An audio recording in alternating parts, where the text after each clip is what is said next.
Greetings everyone, my name is Resh Ramasamy. I am a university lecturer, a PhD student, a published author, and a developmental educator. Vlog 9 is devoted to unpacking the narratives surrounding change, the constituents, and the manifestations of change. The content in this vlog depicts my personal interpretations and how I see, understand, and contextualize the world around me. I was recently invited to be a keynote speaker at an international conference, the Global Forum of Teacher Educators, by Dr. Munir. Dr. Munir is a dear friend of mine and colleague as well.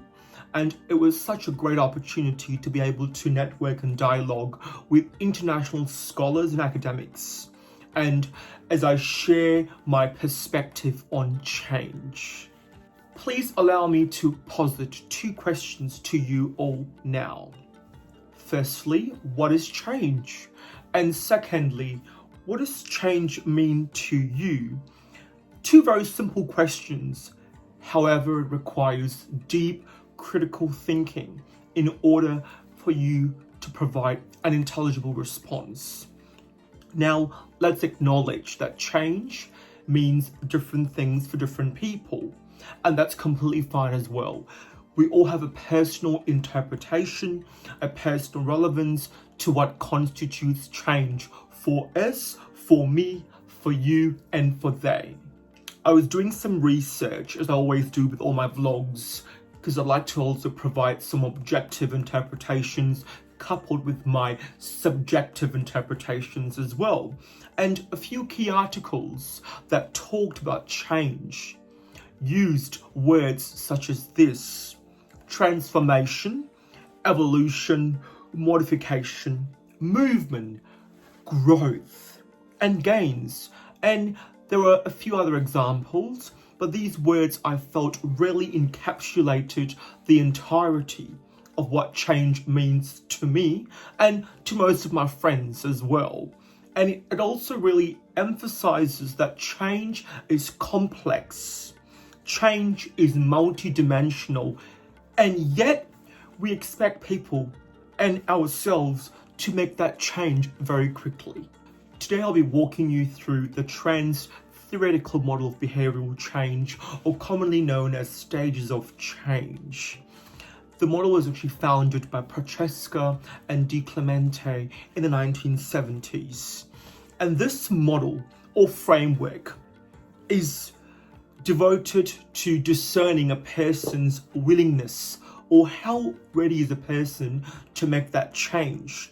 And by identifying where the person is in terms of that willingness, or how willing is that person wanting to make that change, we can then provide supports to help that person make that change. In this model, the way change has actually been presented is non-linear, and it's cyclical, that the change does not follow a linear process, a straight line, rather it follows a cyclical process, okay? Which I think really resonates quite well with me in terms of evolution and how change is a process driven and change is also time bound as well. Now, I have decided when discussing the different stages of change, I will do the following. Firstly, I'll provide you with some characteristics of a person who is situated in that stage of change, coupled with recommendations in the way of strategies and how we could support that person in that change stage.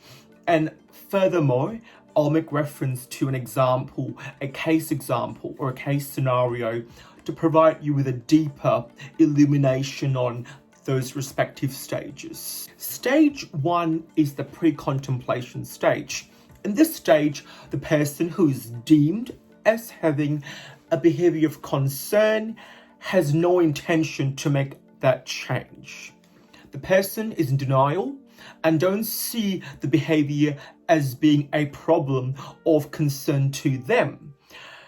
For example, a person who's been told, A smoker who has been explicitly advised by the doctor to quit smoking because smoking is dangerous to your lungs and liver. The person, however, dismisses and omits the advice from the doctor because they don't see it as invaluable and they don't see it as helping and they don't see smoking as a problem. And how do we support a person who is in this stage? From my personal and professional work experiences, I tend to use reflection, self-reflection, where I help my client to look inwardly. We call this introspection, and I use reflective journals where I help and support my client to document their sentiments and feelings and experiences towards that change effort or that change initiative. And what's really important here is, whilst the client is taking notes or journaling their sentiments, it is very important that we provide constructive and meaningful feedback and not destructive feedback. At this stage, you can either make it or break it for that person in the way how we frame a comment and the way how we respond to them. So at this stage is very crucial in facilitating that change process. Stage 2 is the contemplation stage. In this stage, the person is typically ambivalent, where they have conflicting and opposing views. For example, the person says to you, I'm going to quit smoking, and then the person goes and smokes because temptations outweigh the need or the commitment to wanting to give up smoking. In this stage, the person somewhat is aware of the problem or the behaviour of concern, however lacks commitment in wanting to make that change wholeheartedly. And how do we support a person in this stage? Well, from my experiences, it's really important to engage in that transparent, reflective, and collaborative dialogue. So, firstly, I would identify the pros and cons of the change, and the way you sell that to your client is very important as well. Make small accommodations, small changes. Don't expect the unexpected in this stage. Always sell the change to your client as a win-win situation that typically works quite well. And also identify the possible barriers that are hindering or impeding on that change effort. Provide further reassurance by stating to them that their willingness in wanting to make that change in itself is very powerful. Give them lots of unconditional love and backing. Stage 3 is the preparation stage. In this stage, the person who is deemed as having a behaviour of concern has come to understand or establish that the change is required for X, Y, and Z reasons. In this stage, planning takes place. Lots of planning, and planning can be conducted through collecting information by speaking to different people, professionals, family members, friends, or people who are also experiencing or have experienced similar problems or issues or challenges, and appraising the information based on credibility. How do you support the person in this stage? SMART goals. One of my recent vlogs looked at SMART goals. I swear by SMART goals. The SMART acronym stands for specific, measurable, attainable, relevant, and timely. SMART goals have helped me reach monumental heights in my life, in my debilitating life, that is. SMART goals also provide you with a concrete pathway on where you're heading. An example of a SMART goal would be Resh would like to lose 5 kilos over a 6 months period by going to the personal training session for 2 times a week for a duration of 40 minutes. That's an example of a SMART goal. I also believe that affirmations and inspirational quotes are very useful in this stage. one of my favorite quotes by Mahatma Gandhi is, "Be the change you want to see in the world." Or I have also a myriad of personal affirmations that I've created myself, which I refer to on a daily basis. Affirmations, inspirational quotes get you moving in life. Have an action plan. An action plan is very important because it provides you with a concrete understanding on where you're heading. Action plans are very similar to an NDIS plan. I've got an action plan for my own self where I have a list of things I need to achieve, and those list of things are coupled or accompanied by SMART goals. So therefore, the action plan is practical, it's realistic, and it's backed up by SMART goals. In this stage, once again, acknowledge all or any effort from that person as well, because whilst planning and talking to different people, there could be an element of uncertainty, ambiguity, incongruity. Just help the person by acknowledging that they are trying their utter best in making that plan happen. Just work with them. Don't sit back and criticize, just work with them, and they will get there eventually.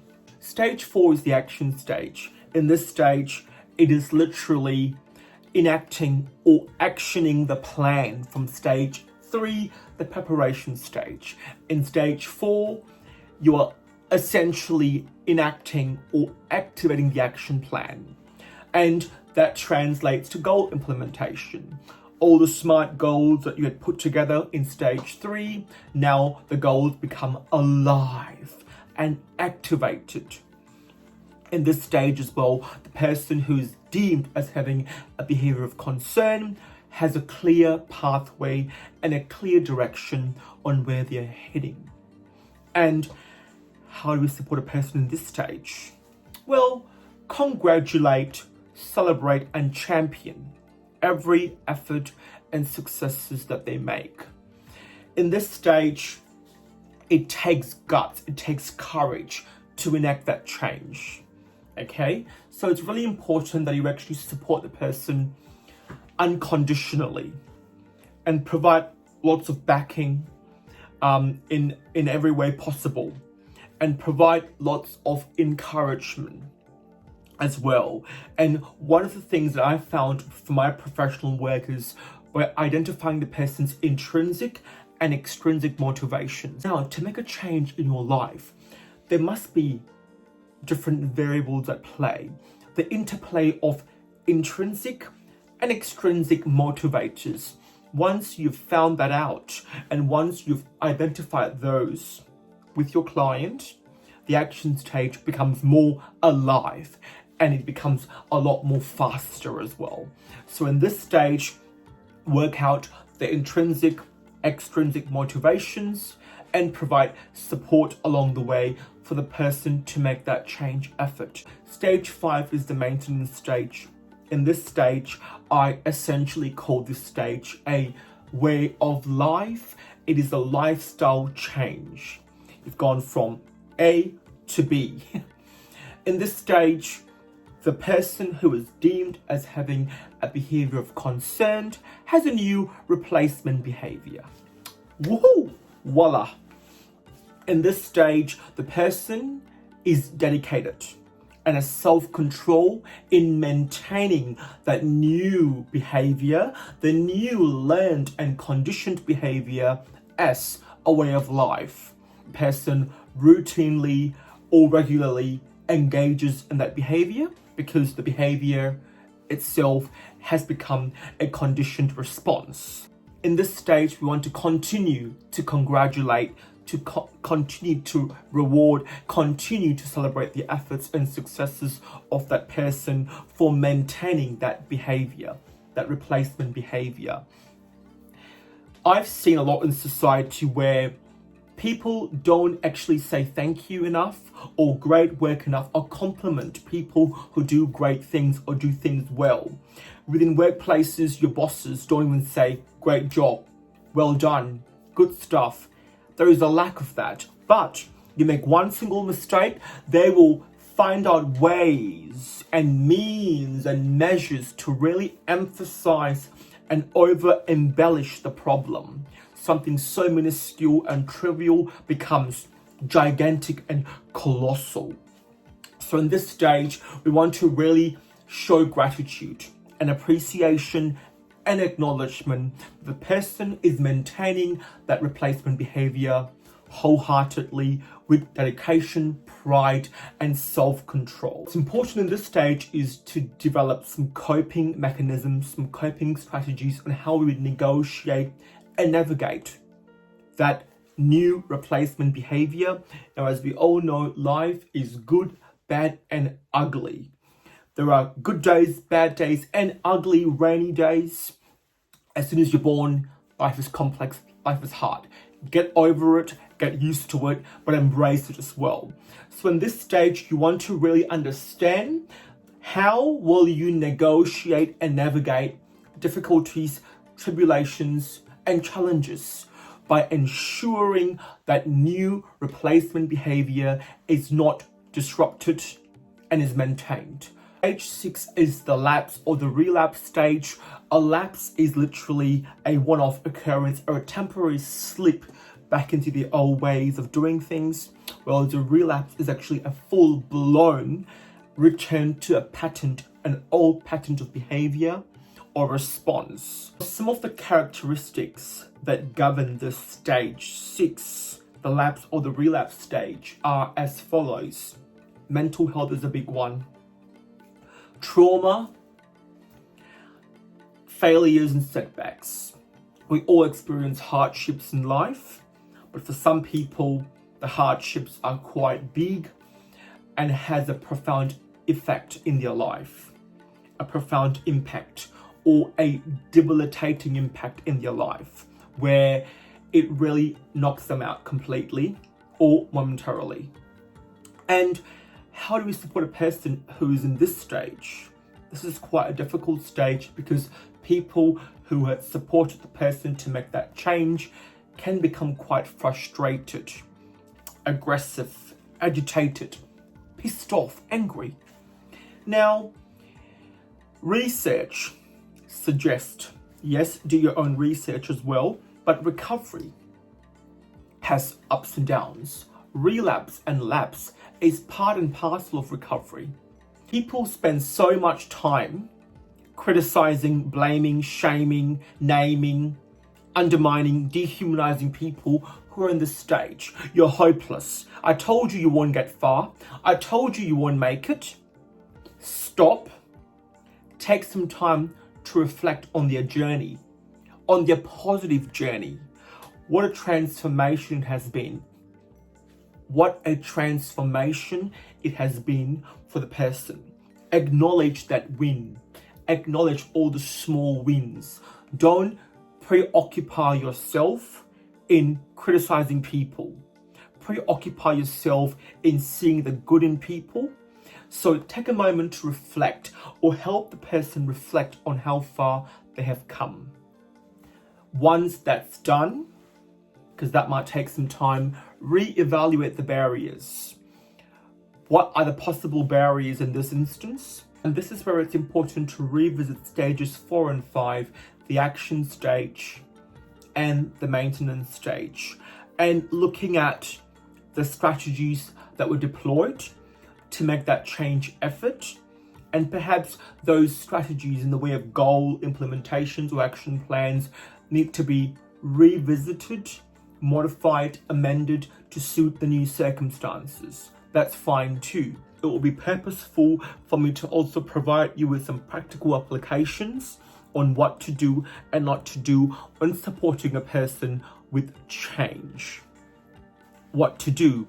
Always acknowledge the person's inherent talents and gifts. We are all differently abled and unique.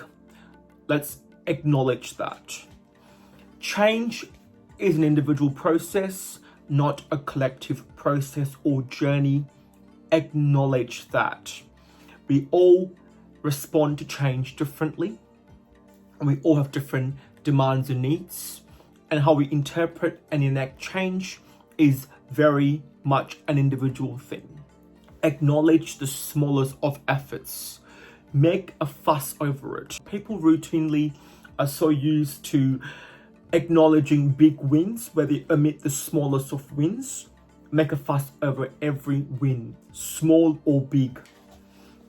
Empower, inspire, and celebrate. That's very important here. Always provide unconditional positive regard. Suspend your judgments and biases. It's irrelevant, does not matter. What's important is the person and their journey. Build a relationship on trust and rapport, and also ongoing reflection is required as well. When the relationship has a reflective element to it, a collaborative element to it, where there's a mutual agreement, working in partnership, that will really help the person to make that change much more seamlessly. And language is especially important here. The way we frame or posit or assert or discuss or bring something up with the person is very important. We need to use constructive, enabling, and positive language, not destructive and dehumanizing language.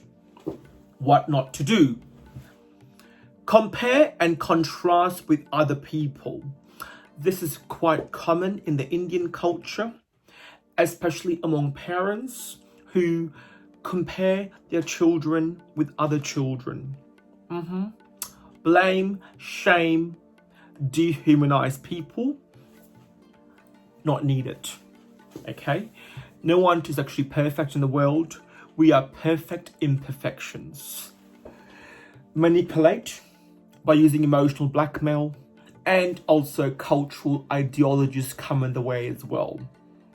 I have seen lots of this in my Indian community, where parents assert, I've done this for my child, I've done that for my child, and look at the person, he's a failure. Very unhelpful indeed.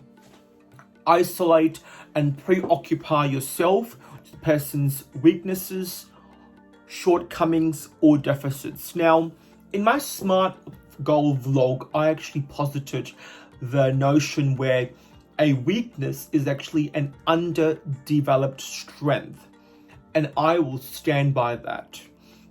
That's just my interpretation, and giving people unrealistic time deadlines. You must make that change by this time, or by this week, or this month. Not needed, because you know what? What's important is capacity building. Work on a person's capacity, then everything else will just follow naturally with no coercion. Work out the person's strengths, the person's willingness to make that change, what the person has to offer. Exploit those types of things, not give them a time and put them in a box and say, you must do X, Y, and Z. That won't work. No, no, no. Well, that concludes my section of the vlog. We now have two special guests who will be providing us their interpretation on what change means to them on a personal and professional level. We firstly have a well-known counsellor and psychotherapist by the name Lyn Busuttil, and followed by his beautiful wife, who is Lyn Busuttil, who happens to be an international numerologist. Both of them will be providing us with rich depictions of what change means to them. My name is Lyn Busuttil. I've been a practicing psychotherapist for the last 26 years.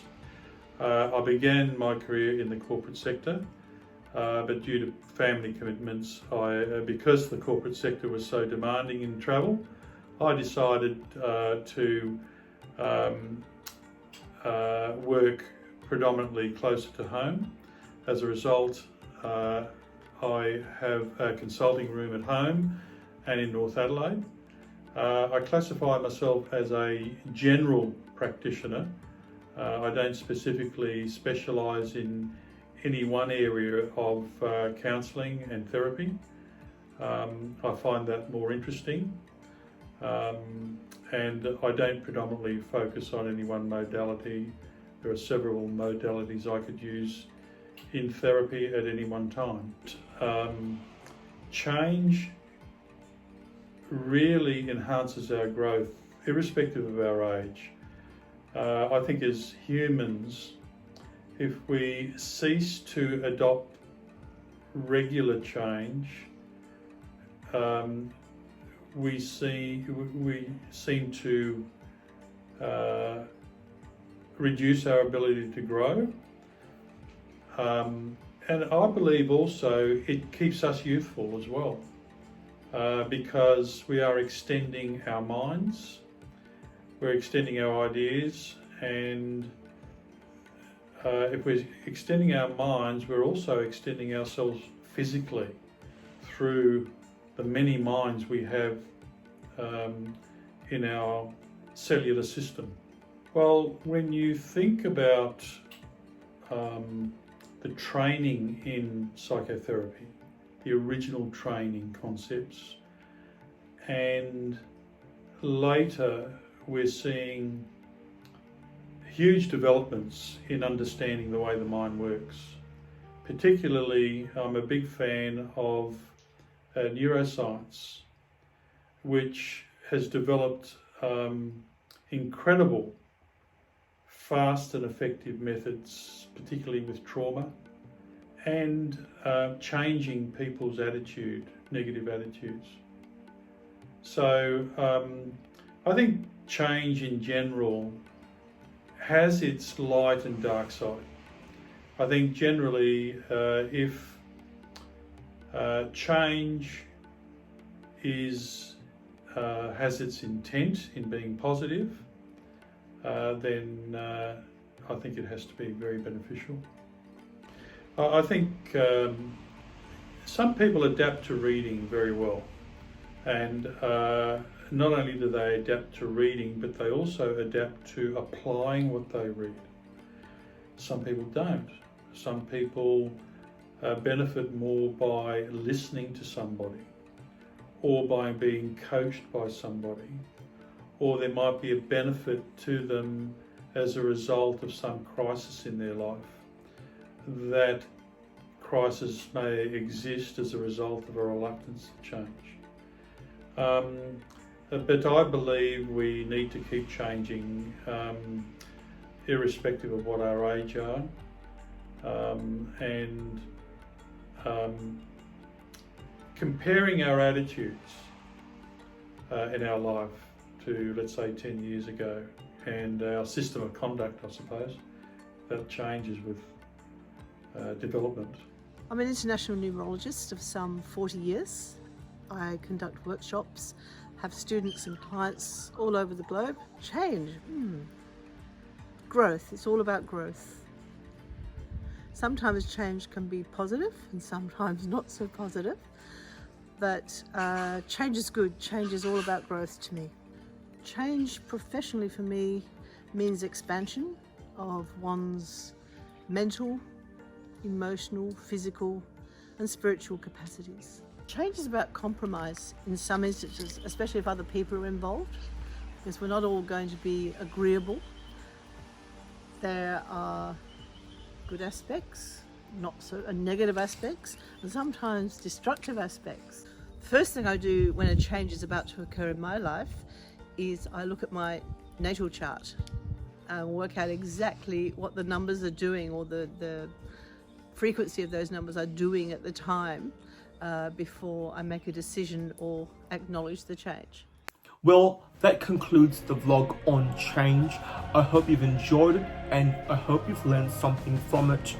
Until we meet again, onwards and upwards, love you all, Resh.